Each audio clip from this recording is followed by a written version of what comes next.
Yakin semua tahu.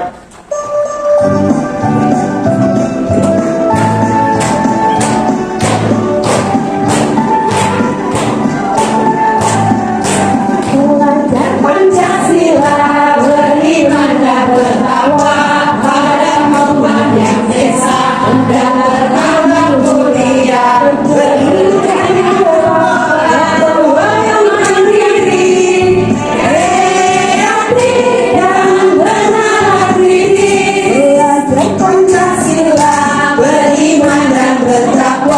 pada Tuhan Yang Esa dan berakhlak mulia, beriman dan mandiri, kreatif dan benar kritis.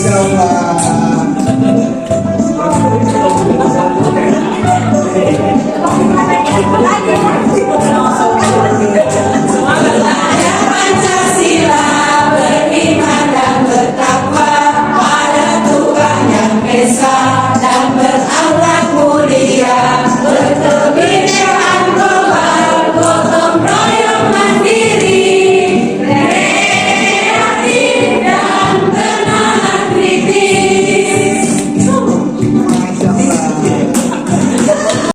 pelaksanaan proyek profil di tahun pertama sebagai sekolah IKN, khususnya sekolah Bapak Ibu sendiri. Jadi kita tidak perlu bercerita di sekolah A, di sekolah B, di sekolah C.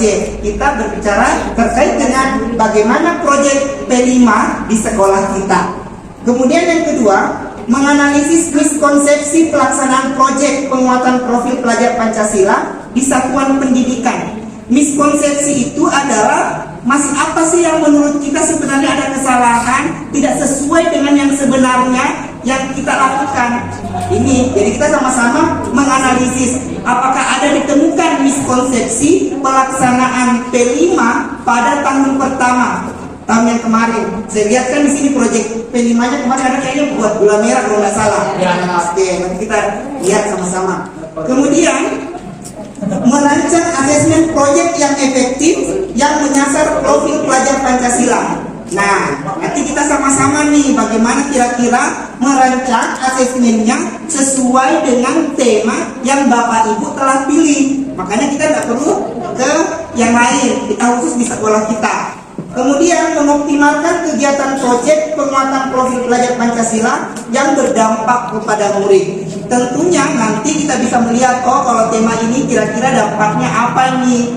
Kita melihat bagaimana dimensi profil pelajar Pancasilanya, bagaimana elemennya, bagaimana sub-elemennya. Karena Bapak Ibu yang perlu diperhatikan bahwa di dalam P5 itu tidak difokuskan pada produk sebagai hasil akhir dari P5. Tetapi apa?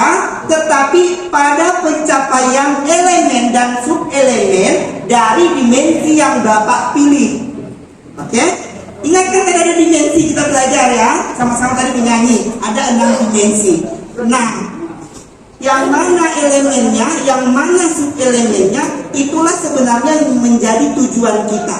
Bukan gula merahnya yang menjadi produk akhir, tapi proses bagaimana membuat gula merah, apakah tercapai untuk elemen dan sub-elemen sesuai dengan dimensi yang kita pilih. Itu. Nah, kita lanjut Bapak Ibu. Saya mau meminta Bapak Ibu mungkin boleh 1 atau 2 orang dari sebelah sini, sebelah kanan dan sebelah kiri untuk menceritakan yang pertama, apa tema dan dimensi yang dipilih pada proyek P5 di tahun yang pertama. Ayo Bapak Ibu. Berapa proyek? Berapa tema? 3. Tahun pertama.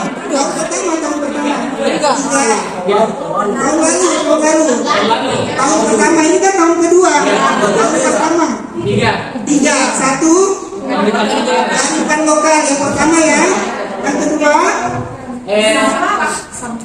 Pengolahan sampah. Pengolahan sampah pendidikan. Pengolahan sampah.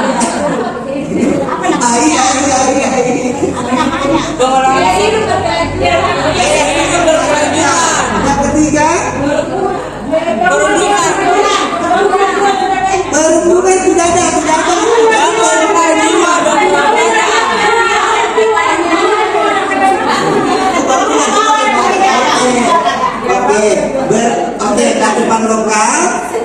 kemudian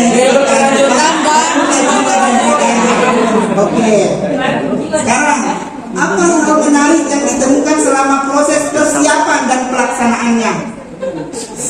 Satu, saya mau bertanya, siapa yang ditunjuk sebagai koordinator proyek? Proyek pertama Panwa. Oh, proyek satu Panwa. Oke, ceritakan Pak cepat dulu sedikit Panwa, bagaimana hal menarik yang ditemukan pada proses persiapan?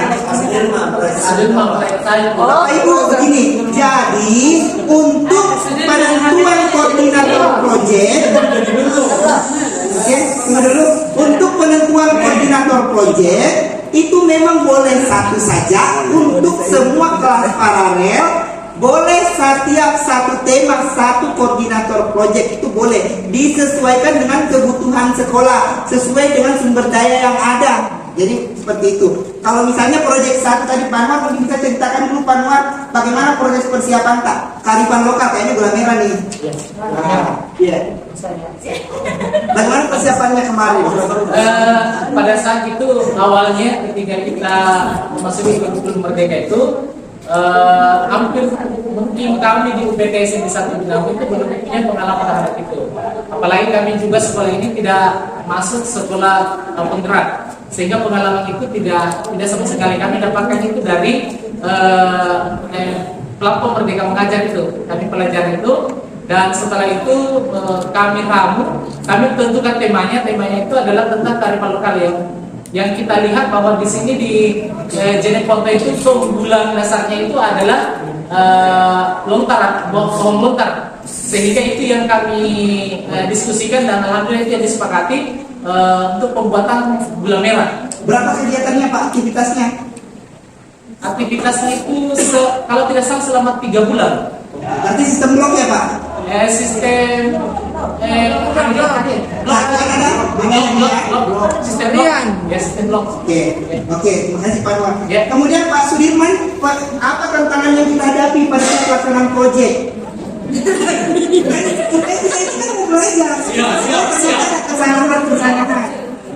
Baiklah, assalamualaikum warahmatullahi wabarakatuh. Waalaikumsalam warahmatullahi wabarakatuh. Dalam proyek yang kami lakukan itu hari, yaitu pembuatan gula merah, banyak tantangan yang saya hadapi. Pertama, karena sekolah kami ada di kota, sedangkan pembuatan gula merah ada di desa yang jauh di sana. Nah, menjadi tantangan saya yaitu adalah untuk mencari di mana tempat pembuatan gula merah, terus siapa yang bisa didatangi, terus kalaupun misalnya kita datang di situ, kita mau bawa anak siswa itu berapa orang, ataukah semua, ataukah perwakilan saja. Nah, pada saat itu rencana saya antarkan ke anak-anak itu ke tempat pembuatan gula merah itu supaya anak-anak itu lebih paham cara bagaimana prosesnya itu pembuatan gula merah mulai dari awal sampai jadi. Namun karena siswa kami di sini terlalu banyak sehingga kami mendatangkan pembuat gula merah itu. Orangnya sama dengan bahan dan alat-alatnya pada saat itu. Terima kasih. Oke, mantap, Masya Allah. Jadi tantangannya ini karena siswanya banyak, sehingga kalau dibawa keluar itu sehingga pembuat gula merahnya diajak masuk ke dalam. Oke, sebenarnya tantangannya sudah jadi solusi itu, karena memang kan mitra. Jadi nanti pembuat gula merah itu dibuatkan mitra, dibuatkan MOU, dapat lagi 1 poin. Nah, kalau misalnya dia datang nggak buat MOU, tidak ada gunanya. Harusnya datang buat MOU, jadi kita kerjasama dengan industri pembuat gula merah. Itu poinnya di situ. Kemudian yang keempat, ada yang mau berkomentar kira-kira apa yang sudah berhasil dan yang masih perlu diperbaiki? Alhamdulillah pembuatan gula merahnya pada saat itu alhamdulillah berhasil jadi gula merah.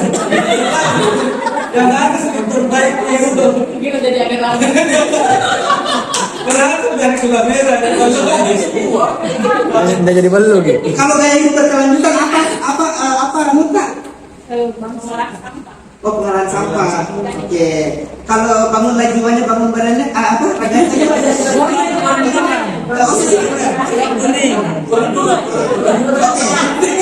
Oke, kita kembali ke sini Bapak Ibu. Jadi Bapak Ibu, untuk pemilihan tema itu sebenarnya lagi-lagi disesuaikan dengan kebutuhan lingkungan kondisi sekolah, kebutuhan sekolah, sarana prasarana penunjang. Kemudian ini juga tidak boleh mengabaikan peserta didikta. Kemudian untuk persiapannya yang paling pertama dulu adalah kepala sekolah membentuk yang namanya tim fasilitasi proyek. Ini dulu, nanti kita bahas secara rinci. Kemudian apa yang tantangan dihadapi? Tantangan yang dihadapi itu tadi sudah disampaikan Pak Sudirman, misalnya kalau pesertanya banyak, kemudian jumlah guru yang terlibat di dalam proyek itu sedikit, itu kan juga jadi masalah. Karena perhatian Bapak Ibu, karena ada juga ya Bunda ya, ada juga melaksanakan proyek sudah ditugaskan sama kepala sekolah bahwa ini adalah teman-teman yang terlibat dalam tim proyek, tapi toh cuma satu guru yang membimbing di dalam kelas. Tidak seperti itu, harus berkolaborasi. Jadi kalau misalnya 6 yang di-SK-kan untuk terlibat dalam satu proyek, maka 6 orang itu harus turun secara bersama-sama berkolaborasi di dalam proyek. Kemudian nanti kita yang mempelajari lebih lanjut lagi. Apa yang belum Anda pahami dan ingin Anda pelajari lebih jauh mengenai proyek penguatan profil pelajar Pancasila? Kira-kira apa Bapak Ibu? Ini ada 3 topik pembahasannya. Yang pertama dulu kita fokus pada pengembangan proyek penguatan profil pelajar Pancasila. Ini untuk poin yang pertama, untuk pembahasan ini. Bapak Ibu, ini tadi sama-sama kita sudah ketahui bahwa 6 dimensi profil pelajar Pancasila ini adalah merupakan salah satu tujuan dari pendidikan nasional. Tadi ini sudah kita beriman dan bertakwa, kemudian berkebinekaan global, bergotong royong, kreatif, bernalar kritis, mandiri. Ini adalah 6 dimensi. Bapak Ibu, sebenarnya 6 dimensi profil pelajar Pancasila ini terdiri dari 2 kompetensi. Kompetensi apa? Kompetensi yang berasal dari intern. Intern yang mana itu? Cita-cita ideologi Indonesia. Yang mana? Gotong royong dan beriman dan bertakwa. Kemudian 4 dimensi yang lain merupakan cita-cita Indonesia dalam abad 21. Century skill. Yang mana itu? Kreatif, bernalar kritis, mandiri dan berkebinekaan global.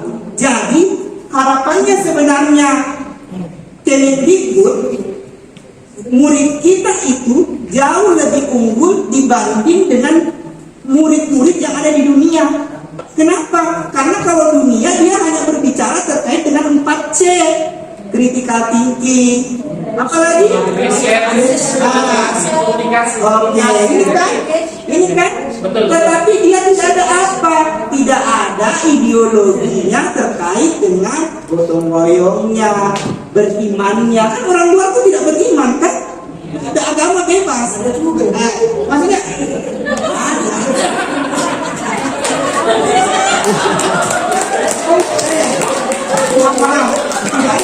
tidak ada temannya bule. Makanya kalau ketemu bule jangan tanya agama, dia pada marah. Jadi begitu. Jadi yang beda itu adalah beriman dan gotong royong. Jadi ingat ini. Jadi kalau dunia, kompetensi dunia itu hanya 4C. Sedangkan di profil pelajar Pancasila itu 6. Jadi harapannya pemerintah, anak-anak kita itu kompetensinya melebihi kompetensi anak-anak di dunia. Itu yang harapannya. Amin. Oke. Gambaran pencapaian ini profil pelajar Pancasila. Profil pelajar Pancasila adalah karakter, Bapak Ibu, karakter. Kemudian kemampuan yang dibangun dalam keseharian dan dihidupkan dalam diri setiap individu peserta didik melalui budaya satuan pendidikan. Melalui budaya satuan pendidikan, ini paling tinggi porsinya. Melalui budaya satuan pendidikan. Kemudian melalui pembelajaran intrakurikuler, Bapak Ibu mengajar di kelas, sisipkan karakter. Kemudian proyek penguatan profil pelajaran Pancasila atau biasa orang sebut sebagai co-kurikuler. Kemudian ekstrakurikuler. Jadi di dalam kegiatan ekstrakurikuler itu juga harus dibangun apa? Dibangun karakter dimensi profil pelajar Pancasila. Kalau dilihat dari dari gambar yang ada di sini, bahwa posisi budaya satuan pendidikan itu sebenarnya menempati posisi yang paling banyak. Artinya apa? Kondisi sekolah ini adalah yang memberikan dampak paling besar sebenarnya untuk pencapaian profil pelajar Pancasila. Kemudian ini ada intrakurikuler, kemudian ada ekstrakurikuler, dan ini melalui kurikuler, ekokurikuler atau P5 yang ini. Oke, kita lanjut. Bapak Ibu, untuk mempelajari terkait dengan proyek penguatan profil pelajar Pancasila, ada 4 yang Bapak Ibu harus, 3 yang Bapak Ibu harus miliki. Jadi semuanya harus punya dan harus sudah dibaca. Jangan hanya ada di WA-nya, jangan hanya ada di laptopnya, tapi juga harus dibaca. Karena daya serap setiap orang berbeda-beda di dalam memahami konsep bacaan. Bisa saja saya membaca ini, saya menjelaskan, tapi pemahaman Bapak membaca buku panduan proyek itu berbeda. Jadi harus dibaca ini. Dan sekarang saya kirimkan dulu ke Pak Anwar, nanti saya lupa 3-3-nya. Lalu Pak Anwar kirim ke grup tak. Di dalam buku panduan ini dijelaskan 6 dimensi. Kemudian dijelaskan elemen dari setiap dimensi dan dijelaskan sub-elemen dari setiap dimensi. Nanti misalnya dimensi yang pertama beriman. Itu ada berapa? Ada 5 elemennya. Kemudian sub-elemennya, kemudian ada lagi beranak-anak. Oke. Kemudian ini Bapak Ibu menjadi buku panduan kita untuk melaksanakan proyek. Sebenarnya setelah kegiatan ini, luar biasa ini, kepala sekolah ada kegiatan seperti ini, luar biasa. Saya artinya sekalipun kita bukan sekolah penggerak, sekolah ini, yang penting kalau ada kemauan kegiatan seperti ini memang sangat penting. Jadi kalau sudah nih dijelaskan di hari ini, kalau ada tidak kita pahami tentang P5, baca nih saja bukunya ini. Bukunya juga tidak banyak, Ci. Tidak maksudnya tidak sampai ratusan halaman, Ci. Ini ada semua di sini. Caranya ini kan PDF. Kalau misalnya ada sesuatu yang kita tahu, misalnya instrumen asesmennya kan ada pencarian kan, asesmen kan, misalnya kalau misalnya rapor proyek, oh bagaimana itu rapor proyek, tidak buka baca dari halaman pertama, kan ada pencarian di laptop kan, cari rapor proyek langsung terbaca. Jadi jangan nanti ada semua di sini, kita ini nggak mau baca. Kemudian terkait dengan P5 ini ada keputusan Menteri Pendidikan nomor 262 tahun 2022. Ini tentang proyek. Sudah saya kirim ke Pak Anwar. Kemudian ini Bapak Ibu, berdasarkan keputusan Menteri Pendidikan nomor 262 dijelaskan bahwa P5 itu apa? P5 itu merupakan kegiatan co-kurikuler berbasis proyek. Jadi Bapak Ibu, memang di dalam P5 itu diharapkan kita melakukan yang namanya problem based learning, nah, atau project based learning, PJBL, project based learning. Cuma perbedaannya itu tidak yang kepada produk semuanya. Ingat, bukan kepada produk akhir. Kemudian dirancang untuk menguatkan kompetensi dan karakter sesuai dengan profil pelajar Pancasila. Ini tadi yang 6 dimensi. Kemudian pelaksananya dilakukan secara fleksibel. Fleksibel artinya itu tidak kaku, ya. Artinya apa? Terkait dengan modul ajarnya, terkait dengan kegiatannya, ini dapat dikembangkan oleh Bapak Ibu sendiri di satuan pendidikan. Kemudian dari segi muatannya, kegiatannya, dan waktu pelaksanaannya. Jadi ini semuanya fleksibel kan, juga di waktu pelaksanaannya kita disiapkan 3 cara kan. Tadi ada yang harian misalnya 2 jam per hari, ada yang per 1 hari, ada yang sistem blok misalnya, itu juga dibebaskan saja. Kemudian dirancang terpisah dari intrakurikuler. Tujuan, muatan, dan kegiatan pembelajaran proyek tidak dikaitkan dengan tujuan dan materi pelajaran di intrakurikuler. Jadi ini suatu yang berbeda. Jangan Bapak Ibu mungkin sekalipun misalnya di mata pelajaran IPA ada terkait materi yang ada di proyek gaya hidup berkelanjutan misalnya, itu tidak boleh disangkut pautkan karena berbeda. Jadi tidak boleh dikaitkan antara tujuan yang ada di intrakurikuler dan tujuan yang ada pada proyek yang akan kita lakukan. Kemudian satuan pendidikan ini dapat melibatkan masyarakat. Ini tadi Pak Sudirman luar biasa karena kita melibatkan masyarakat di dalam proyek kita. Misalnya masyarakat itu dapat hadir sebagai apa? Dapat hadir sebagai narasumber misalnya. Kemudian dapat hadir sebagai apa? Sebagai pendamping, memfasilitasi anak-anak di dalam melakukan kegiatan atau aktivitas proyeknya. Kemudian dapat juga melibatkan apa? Dunia kerja dan industri misalnya. Ini bisa dilakukan untuk merancang dan menyelenggarakan proyek penguatan profil pelajar Pancasila. Namun ini itu menjadi sesuatu poin yang sangat penting. Kenapa? Karena di dalam kurikulum Merdeka, sekolah itu memang dituntut untuk melakukan kemitraan. Kemitraannya bukan hanya dilakukan oleh kepala sekolah, tapi guru. Kemudian siapa lagi? Pegawai. Tata usaha juga harus bermitra. Contoh misalnya Kombel cara deka ini misalnya membuat MOU kerjasama dengan siapa? Dengan Kombel misalnya SMP 9 Binamu, itu memang dituntut seperti itu. Jadi kemitraan memang sangat penting baik di dalam proyek, di luar proyek maupun kegiatan-kegiatan yang lain. Prinsip pengembangan proyek. Yang mana yang dimaksud dengan prinsip pengembangan proyek, bahwa proyek itu adalah bersifat holistik, bersifat luas umum.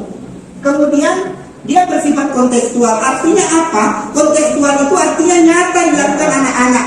Kalau misalnya tadi buat gula merah, betul-betul anak-anak melakukan bagaimana proses membuat gula merah. Kemudian dari kegiatan itu muncul dimensi, elemen dan subelemen yang Bapak Ibu pilih untuk menjadi prioritas pada proyek tersebut. Kalau misalnya di dalam membuat gula merah, Bapak Ibu misalnya memilih dimensi gotong royong, kemudian misalnya memilih elemen daripada gotong royong, kegiatan aktivitas apa yang mendukung siswa itu mencapai elemen dan subelemen tersebut. Kemudian ini berpusat pada murid, artinya apa? Bersifat student center. Jadi dilakukan oleh siswa sendiri, bukan misalnya lebih banyak gurunya yang membuat produk. Kan banyak itu di Facebook kan, coba lihat dikit. Misalnya buat apa itu gurunya yang lebih banyak. Nah, kemudian eksploratif. Eksploratif artinya ini sangat penting. Bapak Ibu di dalam kegiatan proyek itu tidak boleh bersifat egois. Egois artinya apa? Bapak Ibu selalu melakukan kegiatan-kegiatan hanya berdasarkan apa yang Bapak Ibu pikirkan. Tetapi Bapak Ibu harus mengeksplor bagaimana anak-anak kemampuannya. Oh, anak-anak ternyata suka misalnya kalau kegiatan A, suka kegiatan B. Ini yang harus dieksploratif. Oh, masalah.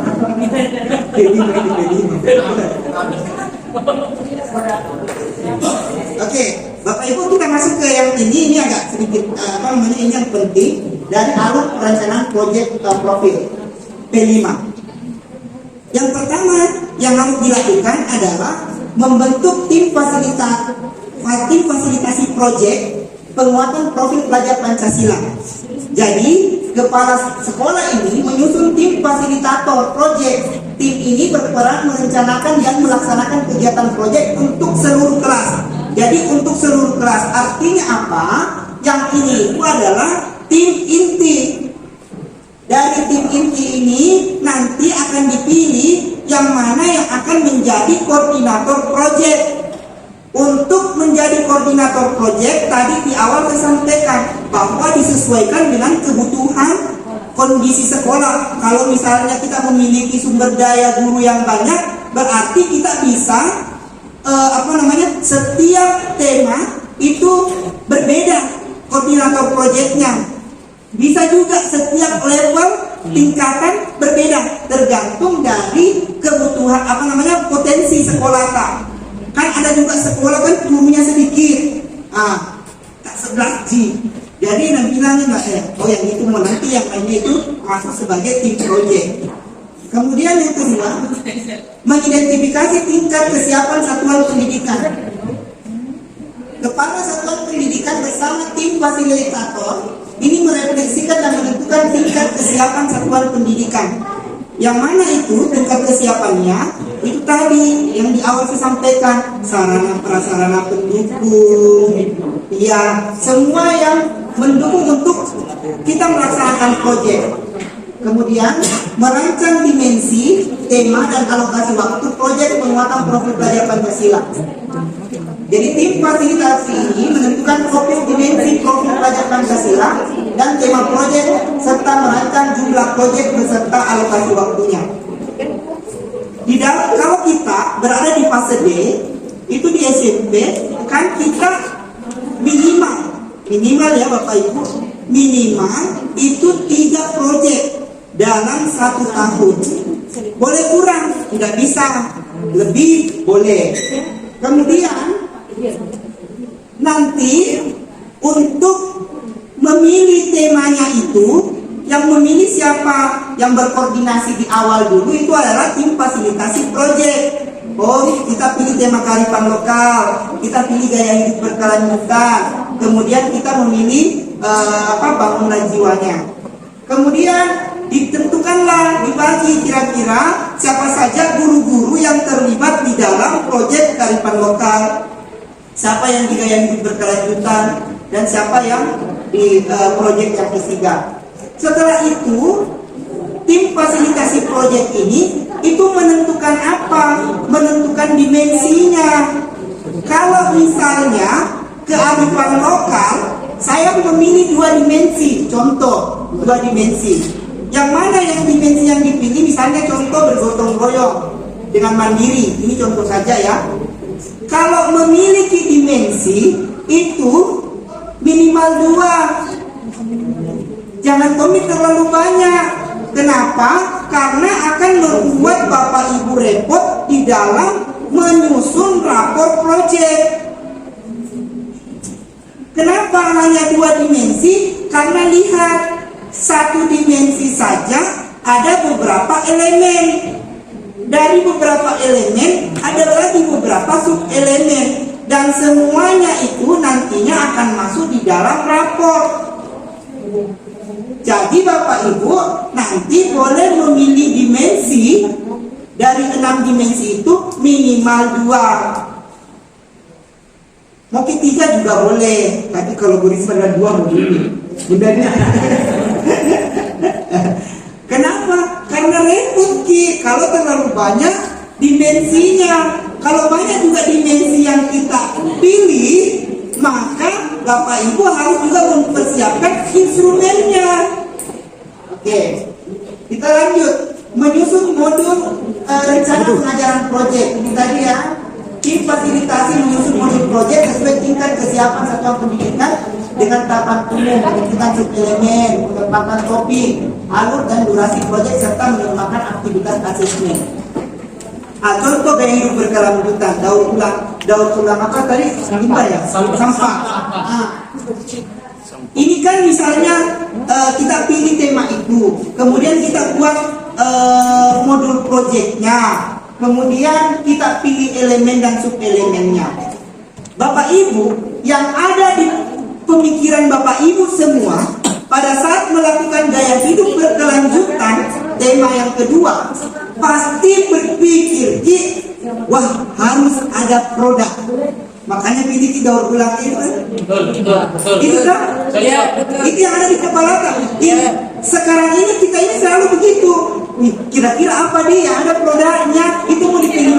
Selalu itu. Padahal gaya hidup berkelanjutan pun dengan tema daur ulang limbah itu misalnya bisa apa? Anak-anak disuruh nih, karena kita di kota, di mana kira-kira di sini tempat TPA-nya? Anak-anak membuat film dokumenter, kan kreatif, film beda dengan rupiah, ahli teknologi.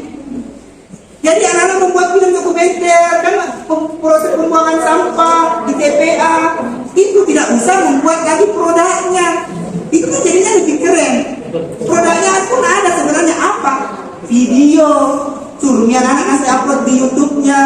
Itu seperti itu. Tapi yang ada di pemikiran itu adalah buat baju dari kantong-kantong. Kan itu kan? Iya, begitu. Makanya hak produk akhir dari proyek P5 poster pun boleh. Bukan ya? Poster itu produk itu. Tidak perlu harus ada nyata. Misalnya kan saya misalnya buat kurma tomat, ya karena ada di sana. Mau dibuat boleh, mau buat yang poster, mau buat apa juga boleh. Tidak terpaku pada produk yang dilihat, yang dirasakan, dimakan seperti itu.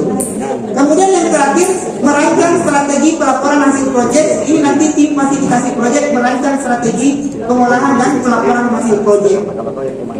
Perencanaan ini dapat dikembangkan sesuai dengan kebutuhan. Bapak Ibu perhatikan, sesuai dengan kebutuhan dan kondisi satuan pendidikan. Biasanya ini yang masuk tim fasilitasi proyek itu adalah siapa? Kurikulum, kan ini kan kurikulum. Kemudian siapa? Biasa orang-orang yang di sini, yang di sekolah, yang apa namanya, yang mungkin ada guru penggerak, guru penggerak itu yang dimakan. Tapi dan calon guru penggerak. Tapi ingat Bapak Ibu, perencanaan ini dapat dikembangkan sesuai dengan kebutuhan dan kondisi satuan pendidikan. Maksudnya apa? Kalau misalnya kurikulumnya terlalu banyak nih tugasnya, yang mengajarnya juga banyak nih, boleh diambil sama guru yang lain karena ada JP-nya. Makanya sesuai kondisi dan kebutuhan. Jangan sampai berterima juga jamnya misalnya untuk pengakuan ini. Kita masuk. Ini tema-tema proyek untuk di PAUD, Bapak Ibu. Ini untuk di pendidikan dasar dan menengah. Untuk di SD sampai SMA, jadi ini SMP, itu ada kearifan lokal. Kemudian ada rekayasa dan teknologi, ada kewirausahaan, ada bineka tunggal ika, ada gaya hidup berkelanjutan, ada bangunlah jiwa dan raganya. Sekarang untuk di tahun kedua ini, Bapak Ibu pilih yang mana? Suara demokrasi pemilihan ketua OSIS misal. Betul. Bosan. Maksud kita, tapi tambahkan sesuatu yang berbeda. Karena itu kepala sekolah, sekolah merapoti suara demokrasinya di jeruk. Sekarang mereka,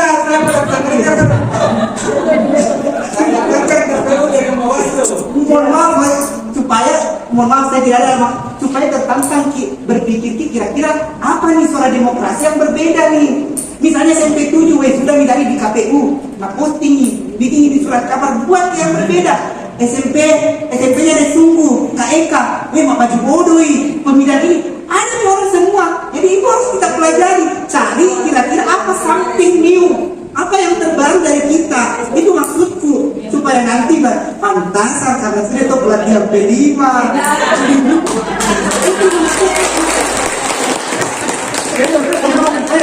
Ada pencerita yang berbeda. Itu maksud saya. Iya. Masya Allah.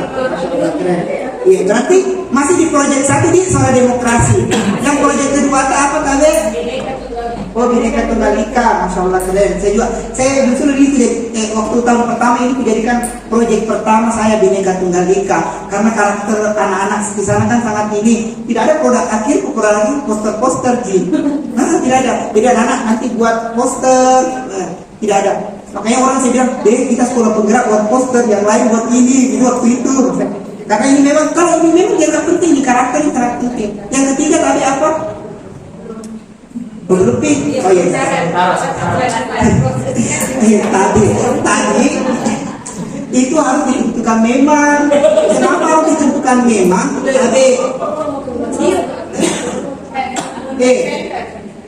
Tadi harus kita tentukan memang. Kenapa harus kita tentukan memang? Karena ini nanti akan berkaitan pada pengembalian waktu. Betul sekali Bunda.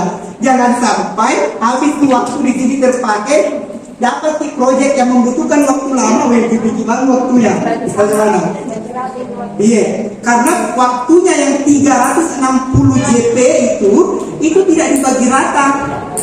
Tidak harus dibagi rata, tetapi disesuaikan dengan kebutuhan dan cakupan materi masing-masing tema. Tidak perlu, tidak harus dibagi rata bahwa misalnya 100, 120, 100 kayak gitu. Tidak harus. Jadi maksudnya ini harusnya kita tentukan memang itu temanya, sekalipun modulnya belum jadi.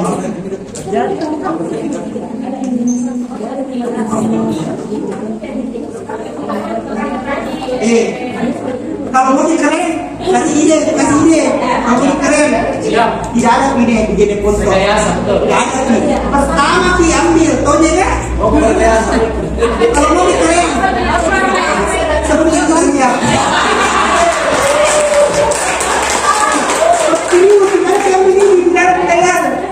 Ini tidak rekayasa dan teknologi. Tidak ada. Belum ada. Sampai hari ini belum ada. Karena kami pun kemarin di sekolah penggerak ditanya sama fasilitator, ada yang memilih ini? Belum ada. Dan yang berakhir. Kasih tahu sini. Siap. Oke, Bapak Ibu. Ini tadi ketentuan jumlah tema dalam 1 tahun ajaran. SMP itu 3 sampai dengan 4 proyek dengan tema berbeda. Ini dilakukan ini. Oke. Alokasi waktu untuk P5. Alokasi waktu untuk P5 itu 360 jam pembelajaran. Ini untuk SMP. Tadi itu disampaikan, Bu Risma juga sampaikan.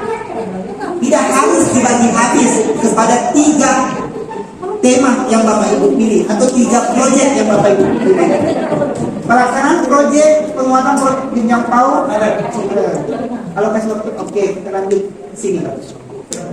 Ini contoh simulasi perhitungan alokasi waktu P5 untuk kelas 9 SMP, tapi sama saja. Kelas 9, kelas 8, kelas 7 juga sama, karena ini sama-sama berada di fase D. Setelah mengidentifikasi total alokasi dan proyek profil, langkah berikutnya adalah menentukan pembagian durasi proyek profil sejumlah tema yang dipilih di kelas tersebut. Durasi setiap tema proyek profil dapat dirancang berbeda-beda tergantung tujuan dan kedalaman eksplorasi tema. Nanti tergantung tujuannya dan kedalaman eksplorasi tema. Kalau nanti mungkin rekayasa tadi teknologi lebih tujuannya, kemudian eksplorasinya lebih mendalam, berarti nanti proporsi waktu yang digunakan juga lebih banyak. Ini ada perhitungannya. Yang 32 JP ini alokasi proyek P5-nya di sini. Ini misalnya ada mata pelajaran pendidikan agama, alokasi ekstrakurikuler itu 64. Jumlah berkisar antara berapa? Antara 20 sampai 30%. Ini ada di struktur kurikulum kan? Ada di KWSP nanti. Jadi kan orang bertanya kenapa 120? Ya, karena jumlahnya berkisar antara 20 sampai dengan 30% dari jumlah total semua JP dalam 1 tahun pembelajaran.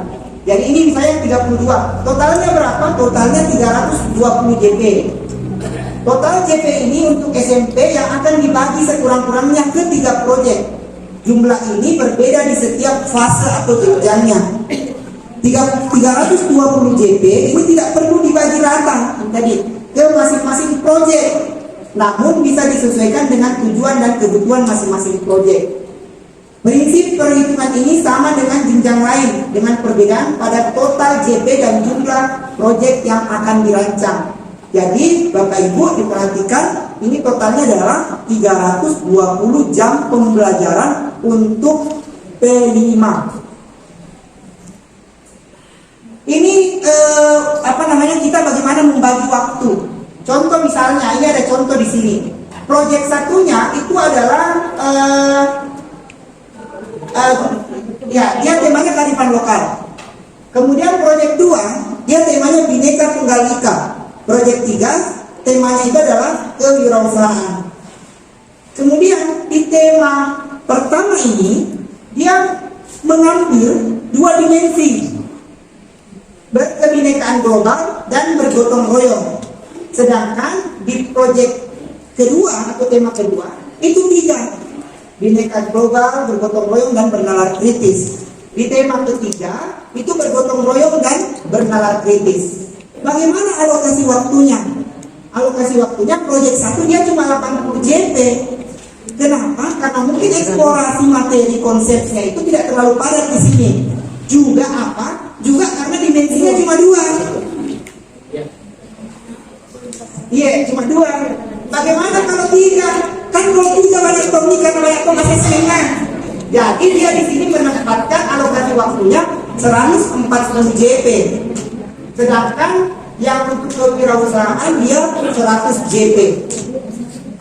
Jadi setelah mendapatkan total alokasi waktu dalam 1 tahun untuk satu kelas tertentu, langkah berikutnya adalah membagi alokasi waktu berdasarkan jumlah proyek yang dilaksanakan. Kemudian ini ada contohnya, kelas 9 360 JP. Pada pelaksanaan alokasi waktu ini dapat diterapkan secara fleksibel. Makanya tadi itu konsepnya kan di awal juga fleksibel.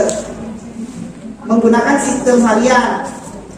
Ingat, kalau sistem harian itu beberapa jam dalam 1 hari. Misalnya ada yang 2 jam di setiap akhir pembelajaran. Kan ada yang seperti itu. Kemudian ada 1 hari penuh. Kalau di sekolah kami itu 1 hari penuh. Hari Rabu full. Kalau di SMP 8 Binamu, kalau tidak salah hari Jumat full 1 hari. Kemudian ada juga yang blok dalam beberapa minggu. Misalnya 2 minggu proyek, 2 minggu intrakurikuler, seperti itu. Jadi ini bersifat fleksibel saja. Jadi tidak perlu dipermasalahkan di sekolah A dia seperti ini, di sekolah B seperti ini, karena tergantung dari kebutuhan dan kondisi sekolah. Nah, ini menjadi penting juga alur tahapan aktivitas proyek. Kenapa ini penting? Karena alur ini itu akan muncul di dalam modul proyek yang Bapak Ibu kembangkan. Apakah Bapak Ibu menggunakan alur proyek pertama, alur proyek kedua, atau alur proyek ketiga? Jadi ketika Bapak Ibu misalnya menggunakan alur tahapan aktivitas proyek di dalam modul yang pertama, maka perhatikan ini, ada namanya pengenalan. Kalau misalnya saya menggunakan yang ketiga, berarti ada temukan. Seperti itu. Ini untuk di aktivitasnya. Misalnya kalau contoh yang kedua, ini berarti ada yang mengamati, ada mendefinisikan, ada menggagas, ada memilih, ada merefleksikan. Waktu misalnya begini, tadi kan di kearifan lokal tadi 100 JP kan dicontoh. Di 100 JP itu nantinya akan dibagi habis ke 5 tahapan ini maksudnya. Jadi ini tahapan-tahapan adalah tahapan aktivitas tersebut.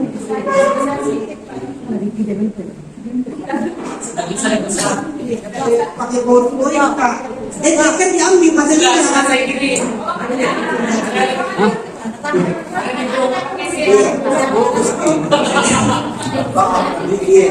Jadi yang 100 JP tadi itu ini dibagi ke 5 tahapan ini. Jadi misalnya ini 5 tahapan. Anggaplah misalnya kita mau contoh misalnya 15 aktivitas contoh gini contoh 15 aktivitas itu 100 JP. Oke? Contoh. Maka mungkin di pengenalan di sini bagi bikin 15 aktivitas bagi 5. 3 ya. 3 dia. Berarti 3 di sini aktivitas 1, aktivitas 2, aktivitas 3 itu pengenalan. Oke? Aktivitas 4, aktivitas 5, aktivitas 6 itu apa? Kontekstual. Begitu. Kemudian yang aksinya apa? Aksinya itu aktivitas 7, 8, 9. Begitu. Ini maksudnya. Selalu begitu, tapi tidak selalu dan tiga-tiga. Bisa jadi di sini di pengenalan cuma 2 aktivitas. Selalu begini, tergantung kita mau memilih yang ini atau memilih yang ini atau memilih yang ini. Jadi ini tahapan aktivitas proyek, hanya tahapannya. Mau dipilih tahapan pertama, tahapan kedua atau tahapan ketiga.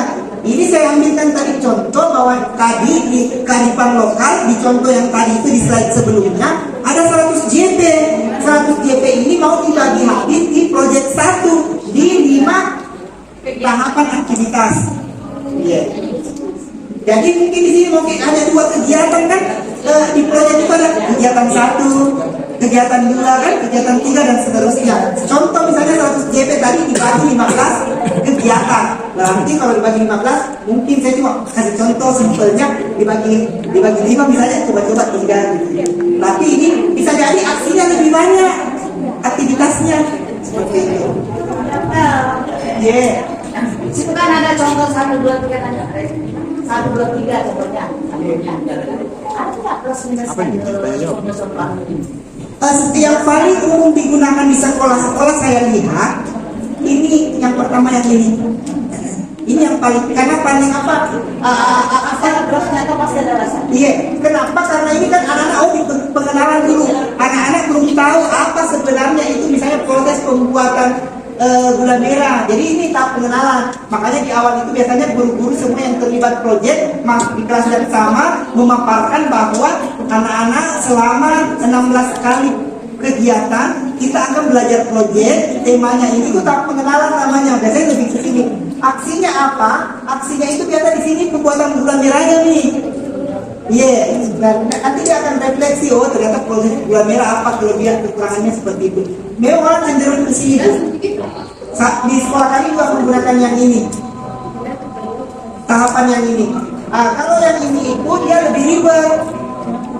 Lebih ribet kenapa? Karena kalau kita memilih ini akan menyusahkan kita menyusun modul. Karena inilah yang kita mau bawa ke dalam modul proyek. Iya, seperti itu.